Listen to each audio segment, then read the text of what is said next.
You guys got to make sure.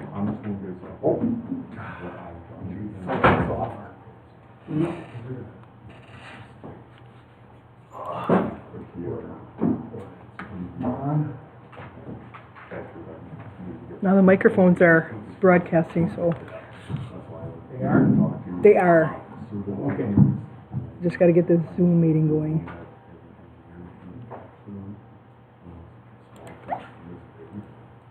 Start. What if I got to rename me?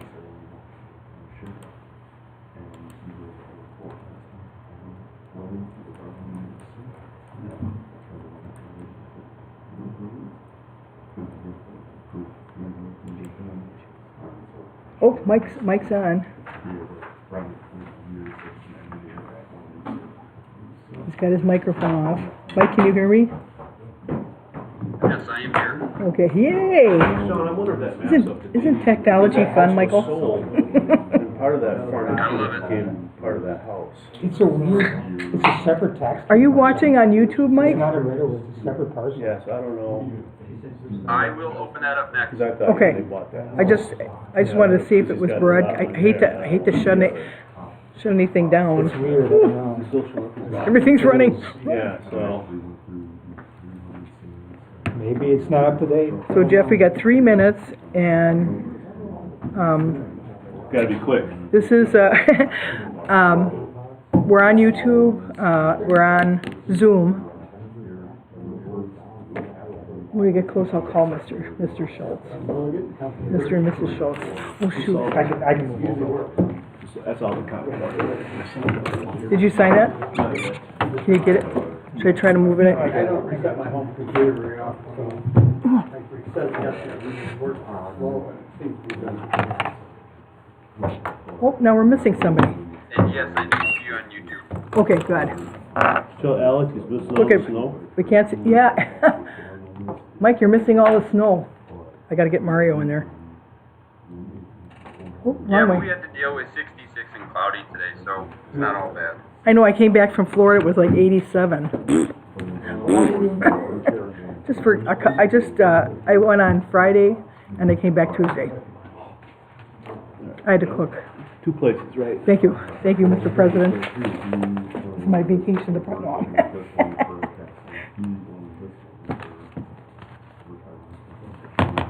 And your son likes wood? Oh, he would never. He loves Wisconsin, but he loves Florida. I mean, there's always, and he makes a lot of. You know, he's greedy. He's greedy, shoe. Oh, I shouldn't have said that. No, he's not greedy. He just likes money. Yeah, he does like money. He likes the mountains in Florida. Yeah. Got 1 minute, Jeff.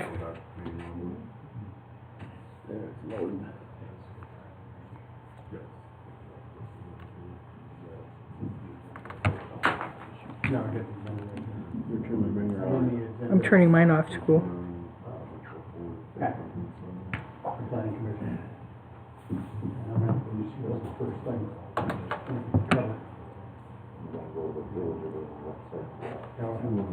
So remember when you talk, you got to talk into your mic and turn it on.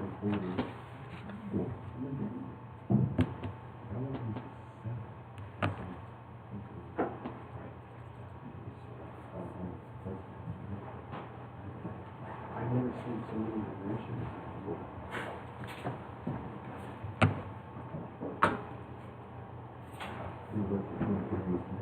Small group. Yeah. Been one for each.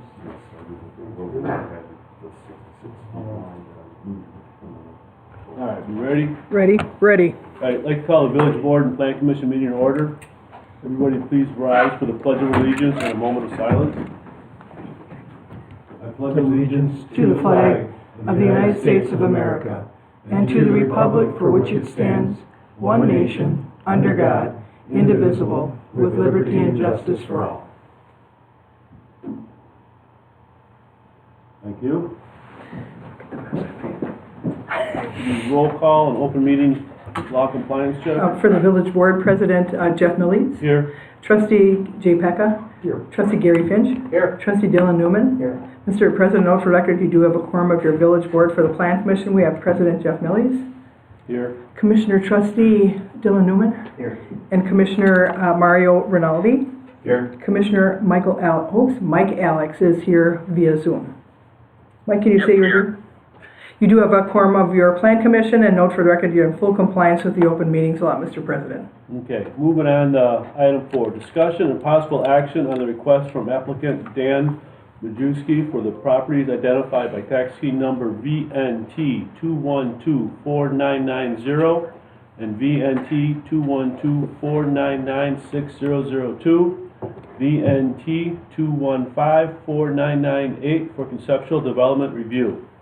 On this item, guys, since it's located next to the golf course, I'm gonna recuse myself from all discussion. So you guys can pick somebody amongst yourselves to run the meeting for this portion. And let me know when it's over. So is there a motion from one of the board members to appoint a temporary president for this meeting? Sure. Was that motion for Dylan Newman? Yeah, that's fine. Good deal, he's on both of them. That'd be good. And is there a second to, so I have Second that one. Trustee Pecca seconded the motion. Is there any discussion from the board on the nomination of Dylan to run the meeting? Hearing none, all in favor of the motion signify by saying aye. Well, I have to say aye, Aye. otherwise it doesn't Yes, pass, right? I heard Mike say aye also, so you're up. So Dylan, you want to go in the main chair, or you're going to run right from there? I'll run it from here. Okay. So I guess we'll start with Sean and see what his thoughts are on this. Yeah, I can give an overview here. On the overhead, there's a few properties. Here's one of the properties, which is about 10 acres. There's a property with existing home that's 2.2 acres, and there's a much larger property that's a little over 200 acres, for a total of about 214 acres. These properties are essentially at the end of Clover Court, and then also at the end of the private road, which is Castle Road. Clover Court is a public road. The petitioner did submit a conceptual plan that shows essentially development of these properties for 25 single-family lots. We've talked about this property in the past. I think we back in October of last year, the Plan Commission looked at some concepts for this, and that kind of led to looking at our cul-de-sac ordinance and updating our ordinance for length. As you may recall, we previously limited to 600 feet of length. We've since updated that, so now it's 1,200 feet of length, and then anything beyond that would require a waiver from the Plan Commission and board, review of some criteria, and then also fire chief approval for that as well, to make sure access and to the sites and properties is okay. So this property is a little bit unique based on the fact of, it's somewhat landlocked. If I zoom out and take a bigger look here, here's the main portion of the parcel, and you can see the Fox River is here. There's environmental corridor to the south. The Norris properties are to the west. The golf course is to the north. So there's not a lot of ways to get to this larger 200-acre property. Again, we're also talking about these two smaller properties here, and they do have access to Clover Court and, again, the private road, Castle Road. However, you can't develop this property and have access for the development on Castle Road, as it is a private road. It's substandard. It's owned by multiple owners. It's on the golf course property.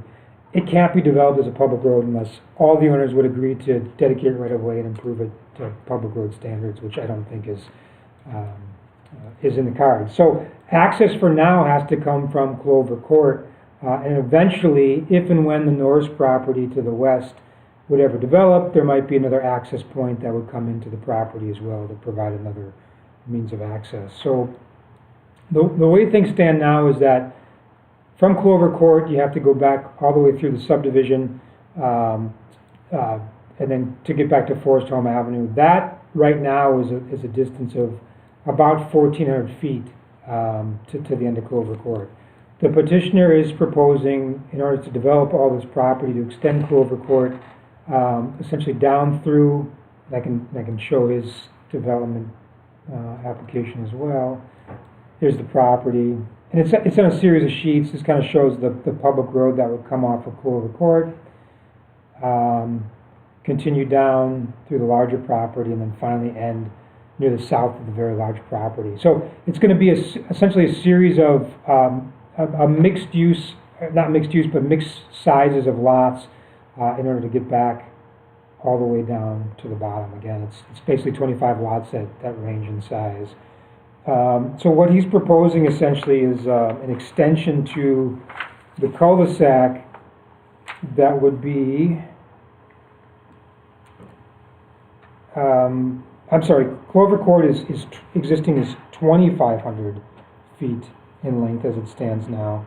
The petitioner is proposing an additional 4,700 foot cul-de-sac, which would total 7,200 feet of cul-de-sac, which is pretty large in terms of cul-de-sacs and lengths that normally get permitted. So I guess there's a few options here to look at. One, I took a look at some of the concepts, and I think the petitioner's concept, the road comes all the way back down to within about 600 feet of the southern lot line. I think it doesn't have to come that far to get that number of lots. It can either end just south of the environmental corridor, and that's what you see in green here, and then maybe some larger lots would be developed off of it, so it wouldn't have to extend all the way down. That would be something like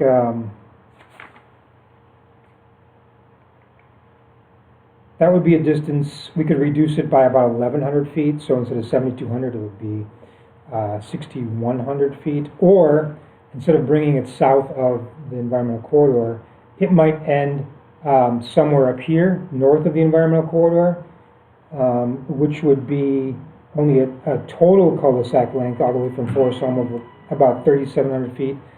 And if you did something like that, the lots that would be on the cul-de-sac would have to be smaller, and then the petitioner proposes to build a home for himself on the larger property. Essentially, the larger property would be the very, very large remainder. There's some potential issues here as well. As you can see, this dark coloration of the property down here. It's not noted as wetland. The wetland is the bright green area here, but these are noted as all hydric soils down here. So we don't really know the extent of the wetland. It hasn't been delineated yet. This could be all unbuildable. We just don't know at this point. So until we get to that point, until the petitioner actually delineates it, it's going to be up in the air. I guess what I'm saying is that I think a 7,200 foot cul-de-sac is extremely long. I wouldn't necessarily recommend something that long. I would be more in favor of stopping the cul-de-sac up here or just past the environmental corridor to develop the rest of the property. You could still get 25 lots out of this with smaller lot sizes. The property right now is zoned AD10, which only allows a density of 1 unit per 10 acres, which after you subtract the wetlands only gets you 14 lots. However, the comprehensive plan plans the property for 1 unit per 5 acres, so it could be rezoned. The petitioner would rezone to RRD5, which allows a density of 1 unit per 5 acres. That would get him up to potentially 29 lots. He's asking for 25 thereabouts. So that rezoning would be consistent with the comp plan. There's obviously a number of steps that have to happen. We're just talking conceptually tonight about, to give the petitioner something to go back with. Knowing what the cul-de-sac length might be, we have to officially approve the waiver. We have to rezone the property. We would have to do a preliminary subdivision plat, review of civil plans, developer's agreement, review of a final plat, and then Waukesha County will have to also approve a stormwater management plan and maintenance agreement. So the other thing I want to note that was pointed out to me is in terms of the castle, which again is a private road, that would obviously stay open for emergency access purposes. The fire department, emergency services would be able to use that. But I think if it does get developed, we'd want to see something to deter through traffic on that. We wouldn't necessarily want to see through traffic, the whole subdivision essentially using that private road because it's not to be used for public purposes. Something would have to be established for a gate or something along those lines. These homes to the south here would eventually connect to the road that would head to Clover Court, and would be able to take that out, so they would be satisfied. And then one more thing, if this is developed and divided, I think it'd be important to establish a public road connection to the property to the south, which is the Norris property, so that if and when that does get developed, they'll have a public road to attach to as well. So that's all I have for initial thoughts. I'd be happy to answer any questions. So how many feet, would be just north of the wetlands there? To here, Yeah, To- wherever you'd recommend. I think what I figured was that the total cul-de-sac length from all the way back to Forest Home, all the way through is 3,700 feet essentially to get to that distance. We'll be cutting off about 1,000 feet is what he's asking. He's asking for 7,200 in total. Oh, 70. Right. So the cul-de-sac would end somewhere here, you get lots out of it, and then his larger lot would essentially touch that and then get access to that lot. Through just basically a driveway to the end of the cul-de-sac. So that's what I would feel the most comfortable with from a planning standpoint. But this is a plan commission board issue. Again, the fire chief is gonna have to ultimately take a look at it if the waiver is, if the plan commission board recommend the waiver, the fire chief would look at it. And I did know that Karen spoke to the fire chief on the cul-de-sac length in general. Do you wanna share? Yeah, Sure, on that. I did share that information. I'm not 100% sure if I sent this particular proposal to Alex yet. I'm not sure, I'd have to go back and ask him, but Alex said he didn't have a problem with the length of a cul-de-sac as long as they're looking at each and every one of them, because distance doesn't mean that much to them. It's, the type of access. I mean, I'm only talking from In personal general experience. standpoint, yeah. Just coming up my driveway is 400 feet, and they can't even come up my driveway. You Yeah, know, each waiver you recommend is a case-by-case basis, so we'll look at it on a case-by-case basis. I just think, without even knowing the developability of the property back here to begin with, that's a long distance. This will never have a second way out, from anywhere. This is pretty much stranded. So I would feel much better about a cul-de-sac ending somewhere up here, and then this all be handled as, one large lot at the back. Two questions, Sean. Is it a big deal that somebody living on the side of that road north of where this is coming in is gonna have cars from another 30 properties driving past their house? Is that not a big deal? Well, I mean, I don't live there, so I can't tell you. It might be a big deal to some, but what's the point? The point you're trying to make is The that, amount of traffic that's... yeah, there's going to be, Little street. if there's 25 new homes, I I saw that mean, number, you had 10 per day. that's Is that the a- that's is the that a real standard. number? Yeah, that's the standard for a single-family home for trips. That's what the Institute of Traffic Engineers Is it a uses. pre-Amazon number, or is that? It might be. That's Or still maybe it's the that- Amazon number. Yeah, that's still the current number they use. A lot of the homes would be here though, and so a lot of the homes would be accessing Clover Court, or a bunch of the homes would be accessing Clover Court, so maybe half of them would be. But some number of these people are gonna drive a mile. It's gonna be to get out of 100 their plus subdivision. trips that are coming out of there from this side, yes. Because I think a lot more about that than I do how long the road goes at the very end. What's the significance of how long the road goes at the very end? Well, the significance of the road length is two things. One is the number of homes you can put on it. So again, if we're capping it to 25, maybe that's not the biggest deal. But the second is emergency access and fire access, and the amount of trips you're putting on one intersection. So the intersection it all comes back to at this point is Forest Home and Meadow Circle. And so we're adding, and then obviously all those trips are coming through this subdivision as well. So you're adding like another 250 trips through here to this point. That would have to be coordinated with the county. They may want to see improvements to the road, maybe an XL or decel lane, depending on how much is added as well. So that may be required. That's something that'll be coordinated with them when we get to that point. Where Clover meets Meadow, do we have a stop sign already? Clover meets Meadow right here. Yeah. I don't know the answer to that question. No. Probably not. So that would be something that would, yeah, Probably have probably to be happen, it. Yeah, there's only 3 homes now, so not necessary. Isn't there another stub on this side? Right up there, where it says, right on, Which one? it's going, you gotta move your cursor. See that? This?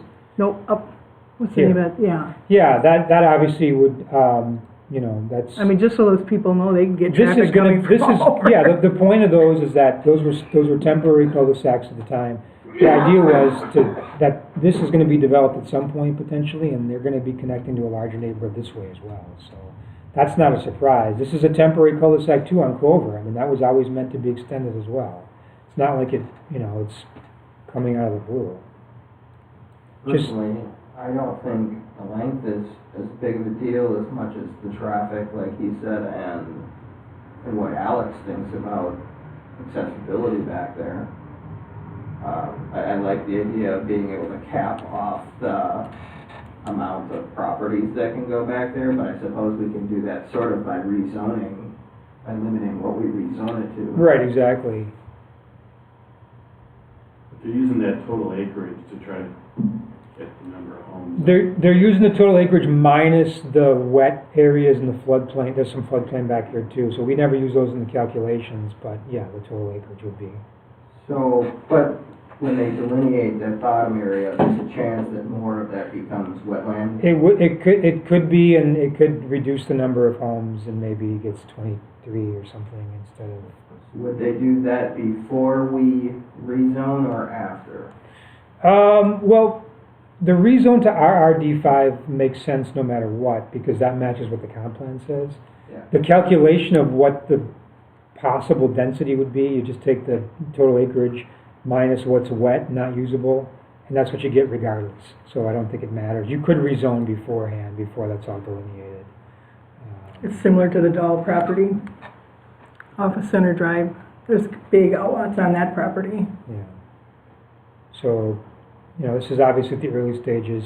He just wants to know, can it be developed and how long can the cul-de-sac be at this point? So let me go back to some of the criteria again that we just passed for cul-de-sac length. One is the criteria that has to be determined to have been met is that the topo, environmental constraints, lack of potential for additional road connectivity from surrounding properties, and or other cited particular conditions warrant the need for additional cul-de-sac length.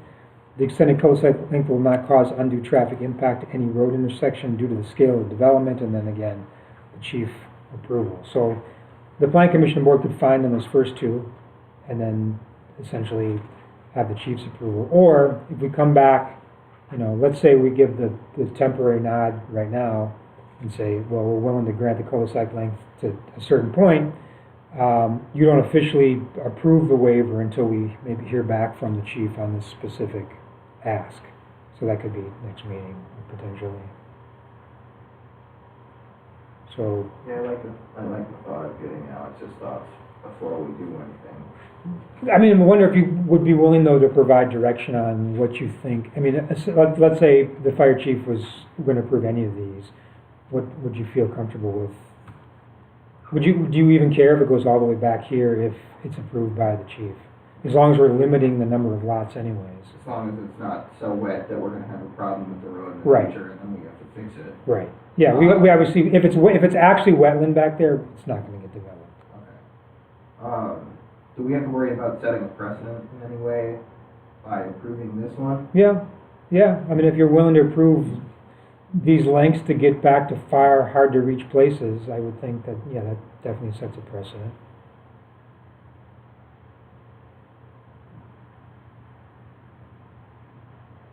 The point I made in my staff report, and I've made it before, is that just because you have a piece of property doesn't mean it's fully developable, because you can't really get to it. So, I mean, take it to the extreme. Let's say there was a property that you had basically a snake to, you know, it went forever, essentially. I mean, there's got to be a limit somewhere in terms of where you're willing to draw the line. Again, this property will have, eventually when the Norris property gets developed, that will have access in and out, you know, in a continuity, this is pretty isolated back here, so, again, I Sean, would you just, keep saying eventually Norris property will get developed. Is that like for sure? no, it's not for sure, but they have been selling their property off and, little by little, and that, you know, I guess in 50 years, I would find it hard to believe that a lot of this property wouldn't be. I can tell you lots of properties that said will never develop, and it's in the village of Quantico or Right. things change, Mario. But Right. Norris. There's no has a- guarantees. Yeah, Norris does have a lot of land in a trust. My Sean, are you able to perspective hear me by chance? Yes. Okay, couple of questions I have. Do you have, or does the petitioner have more information on the Castle Road aspect to this? I really like the idea that you said we have to create a physical barrier, because otherwise if we don't, Right. people are gonna use that access, which I don't think is, acceptable. Right. But do we have anything, because, they're proposing going right across there, do we know, at this point, what rights they have, or that they need to be conscious of? Well, not specifically, but they own both sides of where the road would be crossing, that private road. I think ultimately before, as part of the approval process, we would have to have the petitioner dig up anything. Like, I haven't seen any access easements out here at all for Castle Road. And you know what? The way this was developed, I'm not even sure they exist. There may be nothing out there in terms of who maintains and who, who's able to use it, et cetera, et cetera. But I feel better about the fact that both sides of that are owned by or would eventually be owned by the petitioner dividing the property, so he'd be able to cross that there. Because certainly if there's a public road crossing that there, that wouldn't preclude anybody else using that private road from also using that public road. Yeah, correct. As long as we would maybe use this as an opportunity to clarify what the, smaller portion of Castle Road, going to the south to serve, looks like just those two properties or three properties south, to kind of formalize, those two properties there. They would still be able to use that private road, but they would also be able to turn off onto that public road if they wanted to as well. The other thing I mentioned was, I think it's important that this is developed, that there's a stub public road put in here to the south that abuts the Norris property as well with a cul-de-sac, so that eventually, because otherwise, who would build that connecting road? So it's got to be done now by the developer. Yeah, and that was, I guess, I agree with that point as well. I think getting that southern connection with this development, obviously you never know what Norris is going to do, or they don't have to do anything, but at least that potential is there, just like with the current kind of parent property that they're tying into at Clover Court. In the future, at least that infrastructure would be there. The other comment that I would make is, yes, I agree with your comments talking about that forest home connection and seeing if things like turn lanes or even widening out, what type of easements or rights of way do we have if we have to widen that throat that goes into what's now a larger development, so we can have a left turn lane, a right turn lane coming out of the development rather than just one in, one out. Well, it's all county road. It's all county right of way, so it'd be up to them to determine what it had to be. But we want the petitioner we ensure that the county was involved in this, so that they would be able to request what they needed for an excel or decel lane here, or a turn lane or whatever it is. But it is in their right of way, yes. Okay, and then the last thing that I would mirror your comment, going back to the overall length, stopping it north of that lower parcel, that farthest southern parcel, so you kind of get into the two upper farm fields, but not cross over that exactly, right where they are now. Yeah. I think that only makes sense. Okay, and then there might be a lot that obviously would be back here that could access it via driveway. Correct. Okay. Is anybody else opposed to at least bringing the cul-de-sac back that far? And potentially, some of you may think about potentially more if the chief would approve it. I'd be open to more if the chief is okay with Oh, it, yeah. he has seen it. He doesn't have a problem with He it. doesn't have, he has seen it, so he does not have a problem with it. Yes. That's good to know. We still have to officially pass the waiver, and that waiver is gonna be part of the preliminary plat portion of it, but we'd still wanna give the petitioner some, some reassurance that, we're open to the cul-de-sac length, depending on the wetlands, depending on what you find, at the bottom of the property there. Because there'd be no sense to bring it all the way back if this whole thing is wet down here. So, you're in favor, Dylan, about bringing it back as far as it needs to go. Anybody else want to weigh in? Like Alex said, he'd want to leave it north of the environmental corridor. That's kind of where I'm leaning, though I don't get a vote on this. My perspective is more the number of homes as opposed to how long that road is. Mm-hmm. I think approaching 30 homes seems awful high for the pathway they gotta go. Not mine. I don't know how to put limits on it. Well, that would be limited as part of the waiver. I mean, essentially, one of the conditions of the waiver could be, we'll grant this waiver, but the homes are limited to, 25 or something like yeah, that. exactly. 25, or it sounds like you might be thinking less. How many homes are in that little subdivision before it? A lot, quite a bit. Yeah, look at that little, 10, that piece of 20, land, you 30, got all 40, those. 40 homes maybe. They're Sorry. another half mile away. I guess that's one of the perspectives.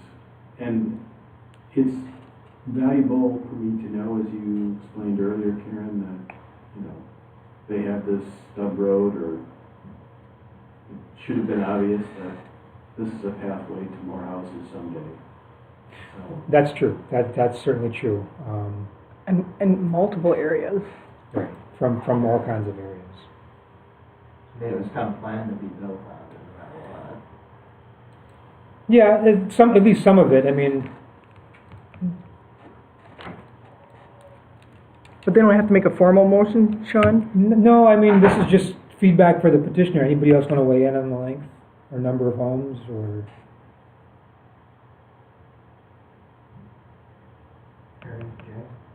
I think stopping at the one spot right there.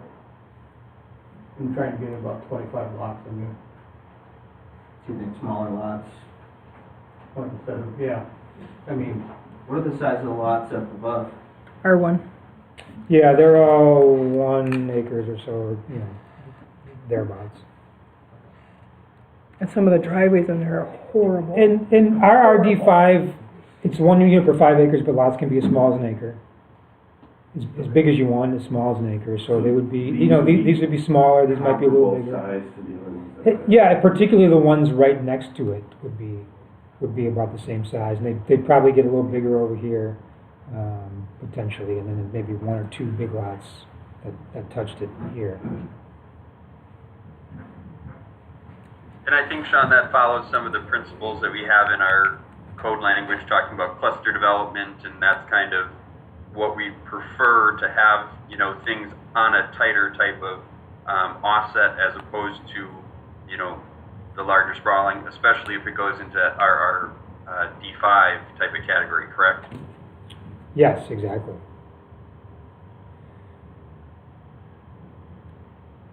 Yeah, I'm not opposed to that at all. I mean, it would make sense to let them go down to 1 acre if we were gonna chop off the length up higher. So I'm getting the sentiment, the consensus here is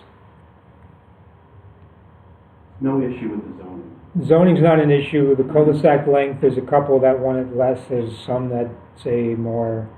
That could Again, go either way. either way, and again, that's going to depend on if this is wet or not. But 25 lots, I know, Mari, you're opposed to, but that sounds like it's not unreasonable. Hold up the show for 5 minutes. Okay. Do you want to bring the petitioner? Okay? Anybody else? Do you want to ask the petitioner? Yeah, do you wanna come on up and, be the petitioner, right? Sir. Come on up. hear what you have to say about it, if we missed anything, or, if you have any additional comments. Dan Majeski, W229S9060 Clark Street, Big Bend. So I plotted everything out based on the road, based on the length of it, and I've also plotted out the length of road the entire way. So mine that I'm petitioning is 4,700. Pulling back to 3,500 is just to the south of the corridor, the tree lines. You guys want to pull it back to 2,000, 2,500. That would basically waste 100 plus acres of this. I'm trying to get it to the south of the corridor so people could then, they would have a longer driveway. The road is the road length, and they're putting their driveways off of it. A lot of people want wooded areas on the Fox River. I plan on building my forever home on the Fox River there. I do unique homes, unique properties. I've converted 4 churches into single family homes and live in one now. So plan to build a castle on there. Currently the land itself is only getting $3,000 a year in tax revenue. This would bring in 75,000 plus a year, closer to 126,000 plus. I'm a realtor and licensed contractor, so I've ran all the numbers on this. Just have the 25 plots. The fire chief is looking for now $700,000 for the firehouse and employees. This would bring in revenue for it. You guys want to connect up to Norris and the land to the south, who knows when. This is something that would get it further to the south that you could have a potential road later on. So, just looking for approval that can build it, look into it further, something that we get the survey on it, see what the land actually holds. And currently I live on 164. Way more traffic, way more fire engines going by the road every day on that road. This is something that I would rather enjoy to live on, that there is a lot less traffic, a lot less emergency vehicles running up and down the main road on. But you're not expecting to walk your dog on 164. I have 2 dogs, I have 2 kids under 3. Well, we have a fenced in yard. So Dan, to clarify, you're asking for the cul-de-sac to at least come just south of the environmental Yes, corridor. 3,500. Dan, is this, you know if this is tiled? This obviously was farmland at one time. Is this tiled land, do you know? I have a realtor that, I think that it's, some of that tile has failed. Where that green wetland area is delineated, that strip. that- Oh, this. Yeah. I think that was tile, but it's now failed. Okay. Sometimes that's fun when you build a subdivision and So All of ultimately, those light lines indicate tiles throughout those whole areas. So the aerials, you'll be able to get, have you had anybody in for delineation work at all yet? I have not. he has that, Mike. A lot of times we have some good local ones as well. You can check in with them. They can get you a lot of information just looking at aerials like this to tell you, you know, I can go and verify it in the field, but this is what I see, and they look at the history of it and they'll give you a good idea. So you're not spinning your wheels. I highly recommend that. yeah, just you know, and the only thing I've done in terms of an analysis here is if you go to the county's soil stuff, obviously all the red is hydric soil, so it's wet. Just we don't know if it's a wetland or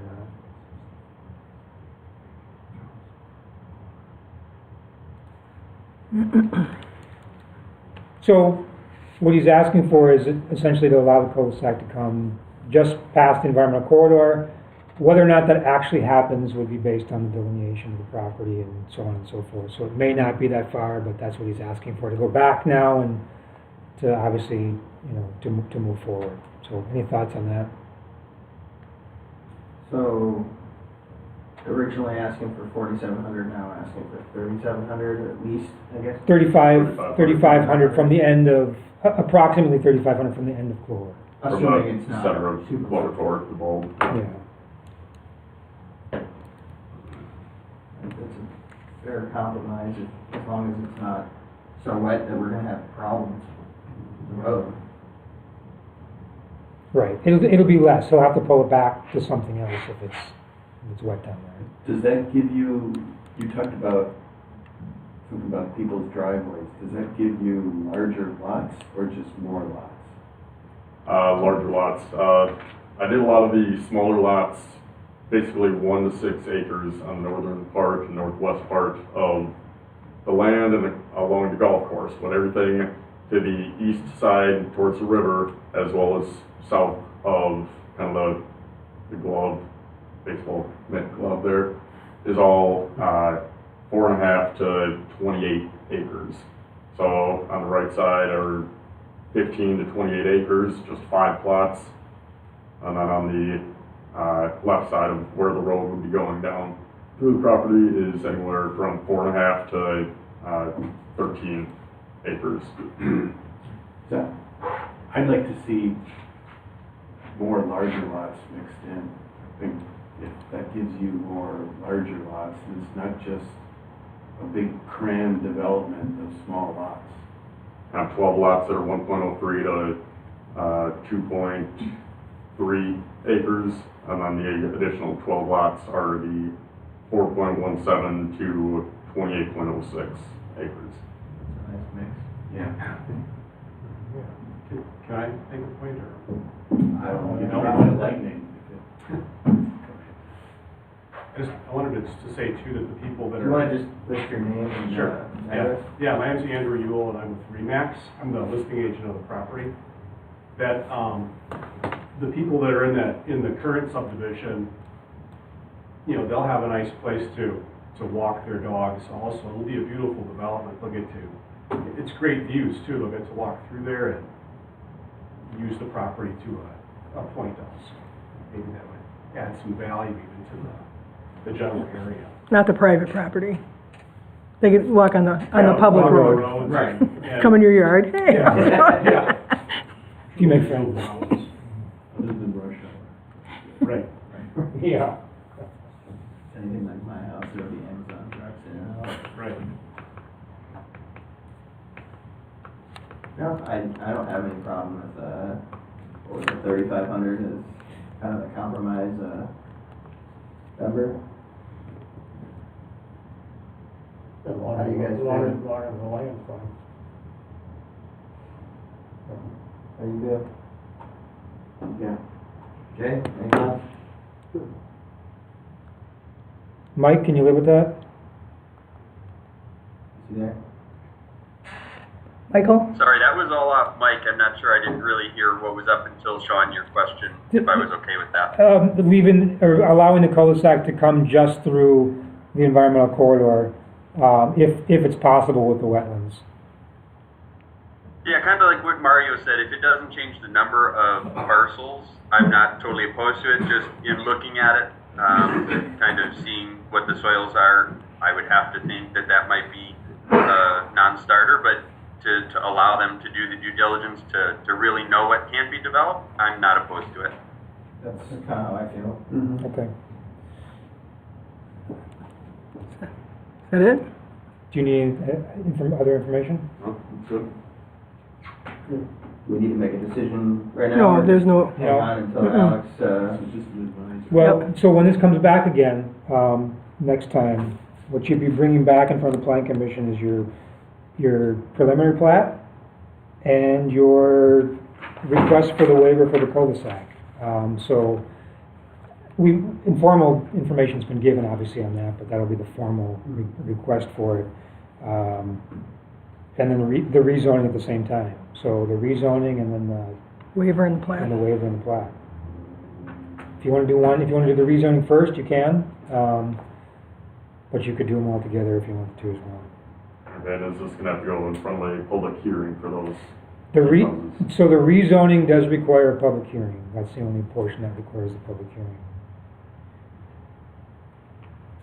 So whoever you hire for your engineers and surveyors, again, would start talking to Waukesha County about stormwater management, your delineations, start talking to Waukesha County About the road. DPW about the road in terms of whether or not additional improvements have to be there, and so we'll bring that all back. Okay, and this is something that I don't currently own the land. No, is it? correct, so, So is there a way that I can actually do that without owning the land, or do I have to purchase it and then do the surveys and do everything well, at some point you gotta purchase the land. I mean, what point in the process did you plan to purchase the land? after I get approval of? We won't grant final approval of any of this unless you own the land. Okay, but Or the people that actually own the land are the ones that are petitioning for it. if I go to own the land and then I get a no on either the length of it or the rezoning of it, that's a $3.5 million land that is currently farmland. It'd be difficult for them to deny the zoning if the land use plan Well, calls the zoning for is it. the zoning. I mean, that's never been the issue. Because the comp plan allows the zoning. It's the length of the cul-de-sac, and everybody's given their opinion on what they feel for the length. The absolute waiver hasn't been granted. If you felt more comfortable, you could come back with a better laid out concept, not a plat, a better laid out concept, and your formal waiver request, and we can take formal action on the waiver then.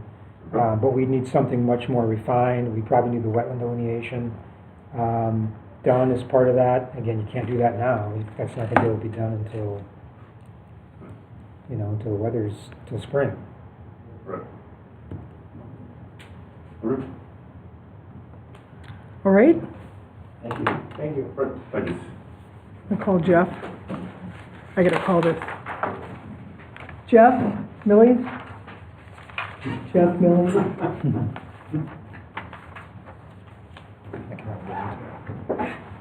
I don't know where he is. Mr. Schultz? Oh, Diane? Are you and Bob ready? Okay, hold on one second. We're just getting the village president back. And then we'll have Sean do he's going to do a overview to the commission.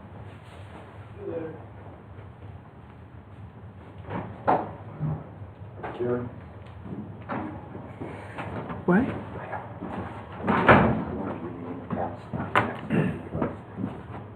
Share my parents, the immediate neighbors.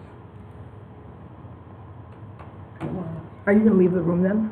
What's that? Are you going to leave the room? Are you recusing yourself? Well, I'm going to remain absent. I want to, just so that the board knows here, I want to remain absent with the Robert Schultz property, only because my parents own land. Would you want to leave the room so you can recuse Sure. yourself? Okay. Okay, I can do that. Yeah, Longterm's a nice place. Okay. I want to remain absent because, they're immediate neighbors to my parents. Yep, you said that. We got it. Thanks.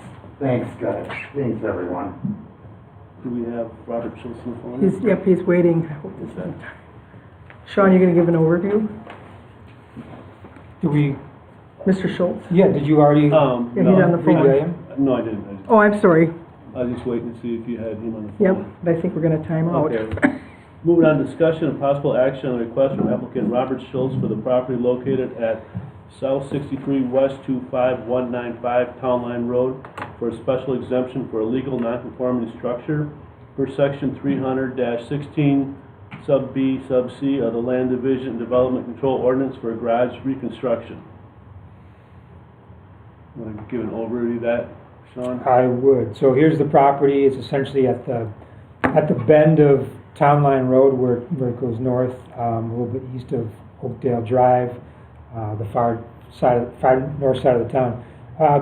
This property here is about 5.1 acres. There's a house on it. There's a number of outbuildings. It was obviously an old farmstead at some point. The petitioner has a garage essentially here that's just south of the barn, 28 by 28 feet. It was damaged in a fire last year, and he wants to rebuild it. That's fine. It's actually a legal non-conforming structure because it's fairly close to the existing barn. It's only about 3 feet south of the barn, where normally we require 10 feet separation. State law allows you to rebuild anything that's burned down, even if it's legal non-conforming, as long as it's in the same footprint, same height, essentially identical in nature. He wants to do that, but he wants to elevate the roof a little bit on it, so that would be outside the bounds of the state law, or that protection under the state law. And the reason he wants to raise it up is essentially to match the roof pitch on the barn and some of the other buildings. And so it'll look nicer. It'll be better. There is a provision in our ordinance, our zoning ordinance, that allows that. Essentially, a legal non-conforming structure containing conforming uses, meaning in this case it is conforming because it's residential, subject to approval of a special exception by the Village Plan Commission, may be increased in size, may be increased in shape, may be increased in height, and the location and footprint may be modified provided any increase or change conforms to the requirements of the code. And so the height that's going up does conform to the ordinance. We allow 18 feet, he's only gonna go to 16 feet, so there is no problem with the ordinance itself. We would, and the building inspector would require, and it's in the conditions that essentially that he would have to meet any fire protections that's required by the building inspector, which is at a minimum fire protection in the garage, may also be additional fire protection that's gotta be put in the barn, but that'll be up to the building inspector to determine that. So I do have a series of standard conditions here. If the plan commission chooses to approve the legal non-conforming structure exception, subject to the conditions in the ordinance, or in my report. This is a plan commission only item. I have no issues. Yeah. Yeah, it's pretty straightforward, just increasing the roof height so it matches the rest of the buildings. Size of the structure stays the same, so. Is there a motion? Mr. and Mrs. Schultz, did the planner capture everything you wanted to present to the plan commission? Did Sean give a good overview of what you and Bob are trying to do with the garage? Yes. Okay, so I just wanted to make sure that was in the record, and the village president's talking to the plan commission now. I'll make a motion. Okay. To approve it. Subject to the conditions in the Yeah. report. Is there a second? Second. Second from Mario. Any further discussion? Hearing none, all in favor of the motion? Aye. Aye. Opposed? Motion passes unanimously with one abstention. Sounds good. Bob, what do you want to do is call Vince tomorrow. Okay. All right. Well, then, Carol. Yep. Okay, I will. Okay, bye guys, bye Grandpa. Do we need approval by village board on this? Nope, it was just plan commission. Okay. That's an error. So Jay, you can come back. Should I'll go get Jay. He's here. Oh. Sally and Jim, you coming up?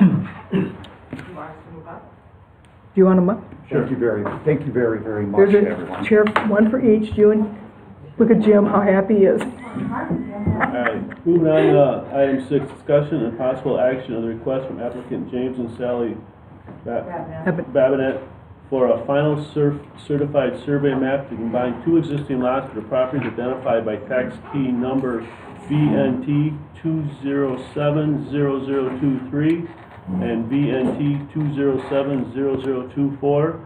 Address is W232 South 8525 Sherman Court. So this is very simple. Would you mind putting the overhead on? I'm sorry.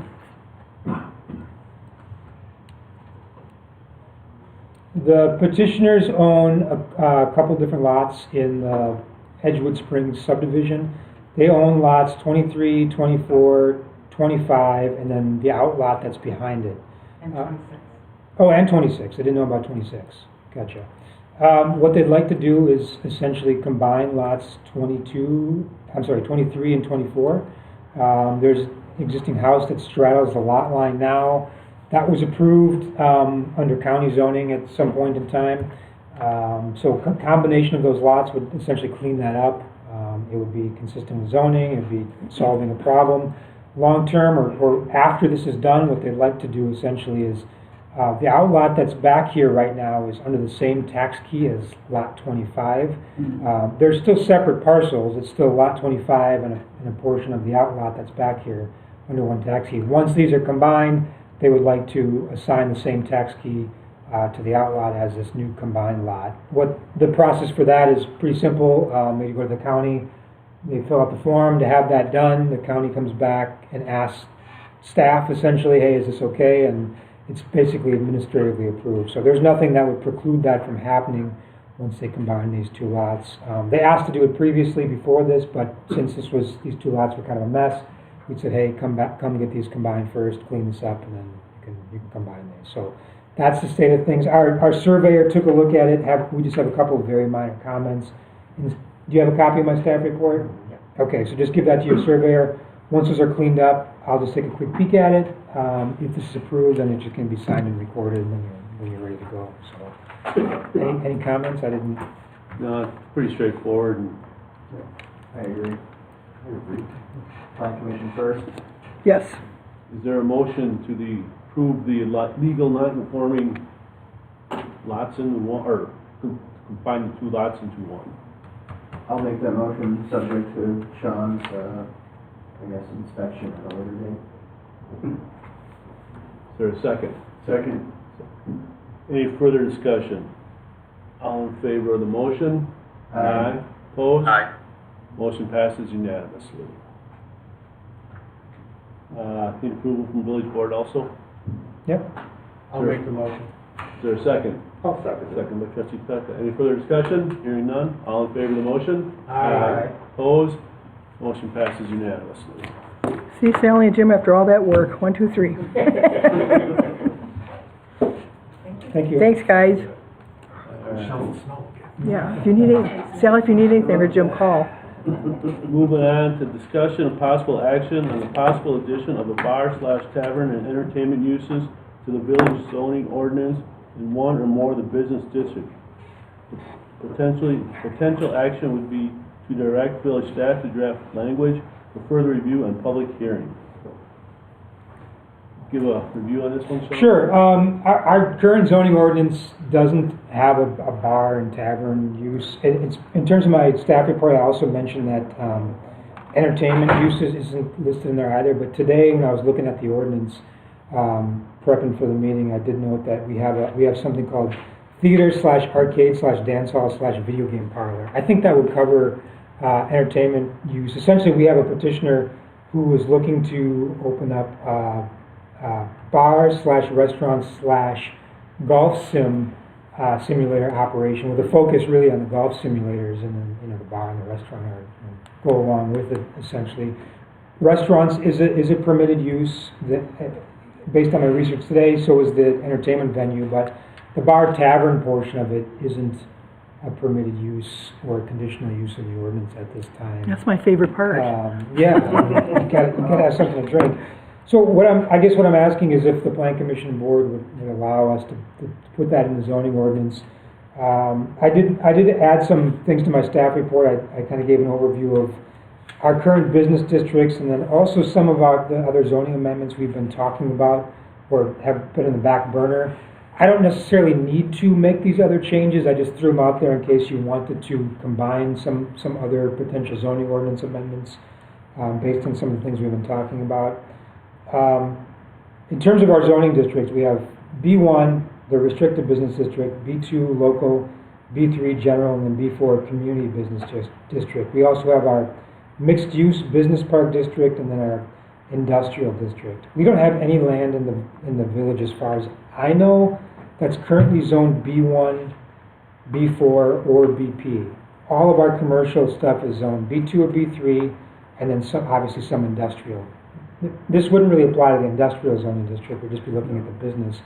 I would recommend that we look at adding it to the B2 and the B3 districts. Again, we don't have anything zoned B1, but that's more the restrictive, the more neighborhood-oriented district.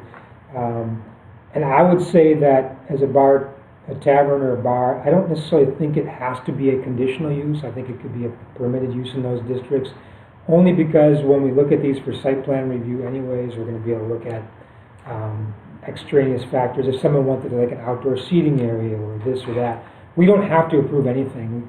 As with site plan review, we have the ability to fine tune anything that comes forward.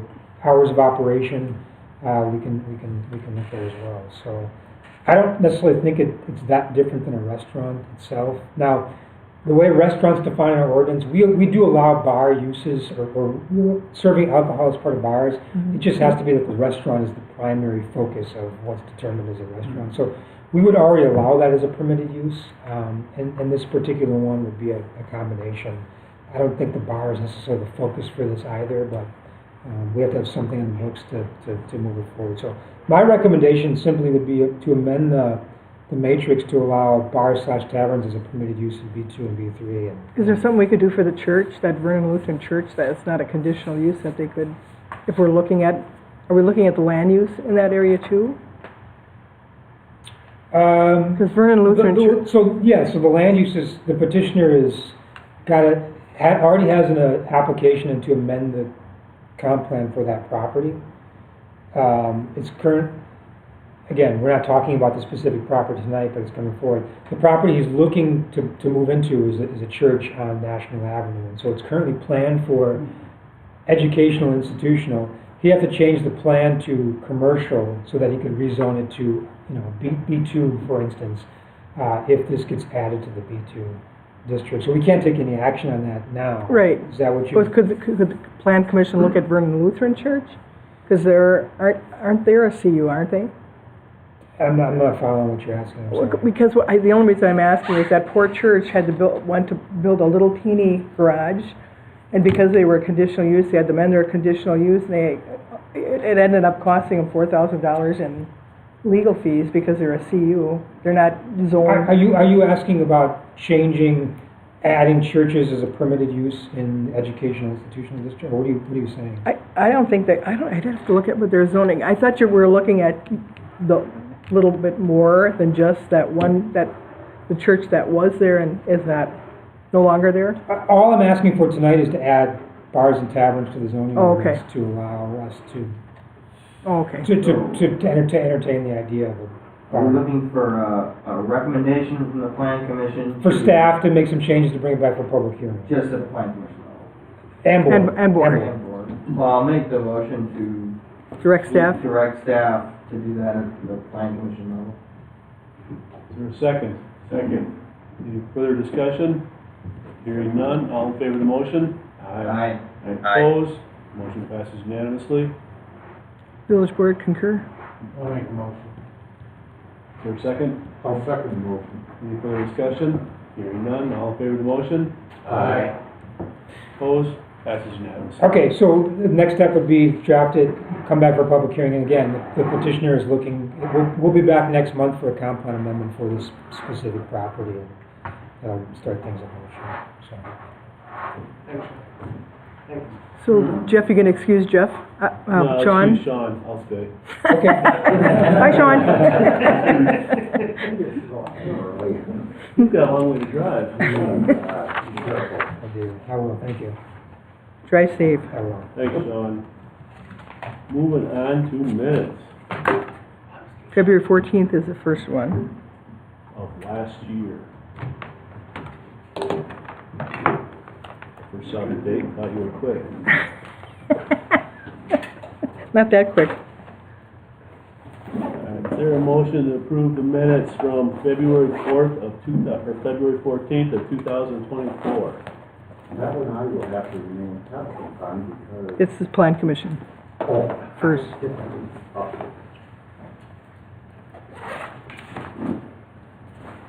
I don't see you.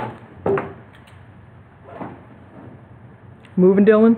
Yeah, I'll make a motion to approve it. Is there a second? Second by Mark. Tonight, huh? Any further discussion? Hearing none, all in favor of the motion? Aye. Opposed? Motion passes unanimously. That's Plan Commission. Now, Village Board? And Jay, you're abstaining. I have to abstain. for that. Yeah, I got it. Yep. I'll second it. Any further discussion? Hearing none, all in favor of the motion? Aye. Opposed? Motion passes unanimously. Thanks, everybody, good night. February 22nd? Thank you. Thank you. Good night. There's a typo on them, but it's the Yeah. 22nd, February 22nd. Same thing for you here. Minutes from February 22nd, 2024. That was a Zoom meeting. You said there was a typo in it? What's that? Did you say there was a typo in it? On the agenda. It says 21, but it's the 22nd. Oh, okay. Okay. I'll make a motion to approve the minutes from February 21st, 2024. I'll second that. Any further discussion? Hearing none, all in favor of the motion? Aye. Opposed? Motion passed unanimously. Village Board, I'll make that motion to approve the minutes from February 22nd, 21st. Is there a second? I'll second it. Second by Trustee Finch, all in favor? Motion passes with one abstention. March 13th? March 13th, 2024.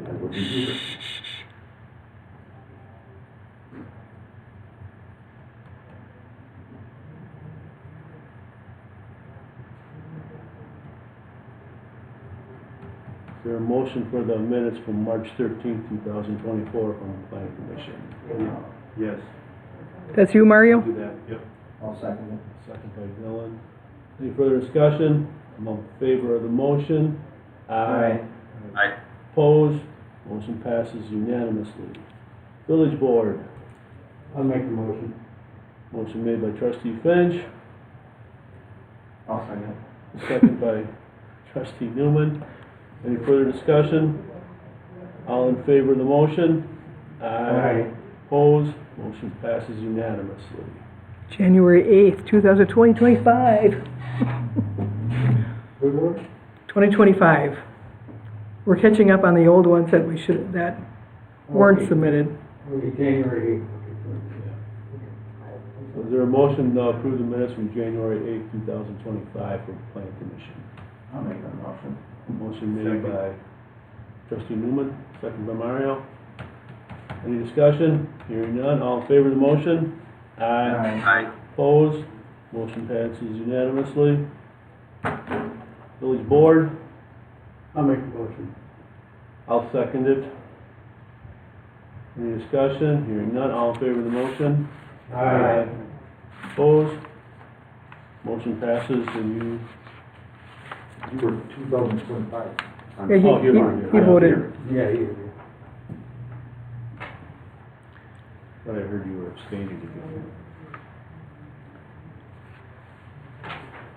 You guys gonna adjourn? Is that the last one? Probably don't want to, yeah, that's all there is for tonight, Mr. President. All right, is there a motion from Planning Commission to adjourn? I will make that motion. I will second it. Any discussion? Mike, did you want to contest that?